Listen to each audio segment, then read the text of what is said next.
अंगणवाड्यांना गरम ताजा आहार पुरवठा करण्यासाठी ई निविदा पद्धतीनं टेंडर न काढल्यानं जिल्हाधिकारी कार्यालयासमोर महिला बचत गट मंडळांनी आमरण उपोषण सुरू केलंय। त्यांनी मागणी केली आहे की अंगणवाड्यांना गरम ताजा आहार पुरवठा करण्यासाठी ई निविदा पद्धतीनं टेंडर काढण्याबाबत आम्ही सर्व महिला बचत गट महिला मंडळांनी आपल्या कार्यालयास दिनांक 25 जून 2026 रोजी पत्र देऊन कळवलं होतं। संबंधितांना कळवून टेंडर काढण्यात यावं असं सांगितलं होतं। मात्र आम्ही वारंवार पत्र देऊन सुद्धा टेंडर निघालेलं नाही। अंगणवाड्यांना गरम ताजा आहार पुरवठा करण्यासाठी ई निविदा पद्धतीनं टेंडर काढण्यासाठी महिला बचत गट महिला मंडळातील कल्पना दळवी, शेख मुमताज, मीना चव्हाण, उषा पंचांगे, उषा बिडवे, तस्लीम पठाण यांनी परभणी जिल्हाधिकारी कार्यालयासमोर आमरण उपोषण सुरू केलंय।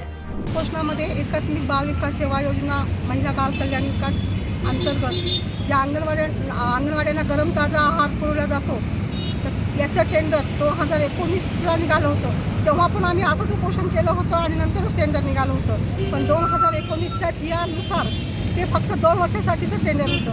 पण ठीक आहे, त्यानंतर कोरोना आल्यामुळं त्यांनी काढलं नाही असं त्यांनी सांगितलं।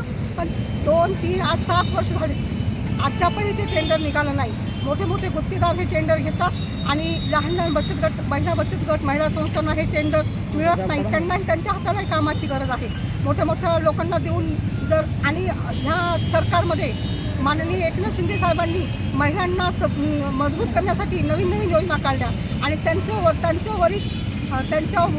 लेवलला त्यांच्या मनानुसार खाली होत नाही आहे ना, कारण त्या योजना ह्या मोठ्या गुत्तेदारांना देत आहेत, लहान बचत गटाला ह्या योजना मिळत नाही। आणि हे टेंडर निघण्यासाठी आम्ही सर्व महिला बचत गट महिला संस्था आमरण उपोषणाला बसलो आहे की हे टेंडर निघून आम्हाला न्याय मिळावा।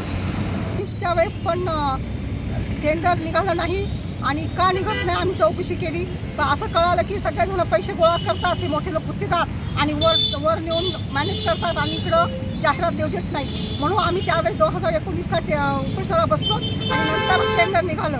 आम्ही आम्हाला उपोषण केलं होतं आणि त्यावेळेसही आम्हाला वरून मग पत्र दिलं की आम्ही टेंडर काढू आणि नंतर 2 दिवसात लगेच टेंडर निघालं होतं। तेव्हापासून आज 7 वर्ष झाले टेंडर निघालेलं नाही।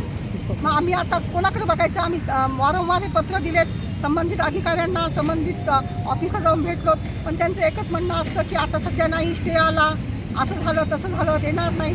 त्यामुळं आम्ही हा निर्णय घेण्यात आजचा निर्णय हा त्याच्यामुळे घेतला।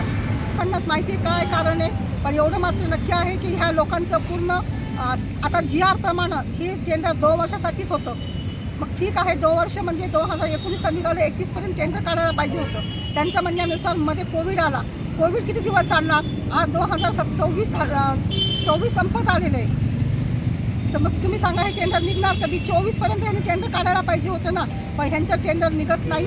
जोपर्यंत हे वरचे लोक जे गुत्तेदार आहेत हे पूर्ण एक होऊन पैसे गोळा करून वरच्या लेवलला देतात आणि टेंडर काढत नाही। आणि हे माननीय एकनाथजी शिंदे साहेब असो की तटकरी मॅडम असो, हे त्यांना ह्या लहान गोष्टीची माहिती नसती आणि आम्ही ह्या उपोषणाच्या माध्यमातून मग त्यांना कमीत कमी ही माहिती तरी मिळती की हे टेंडर निघालेलं नाही। म्हणून आम्ही हा निर्णय घेतलेला आहे सर्व महिलांनी मिळून।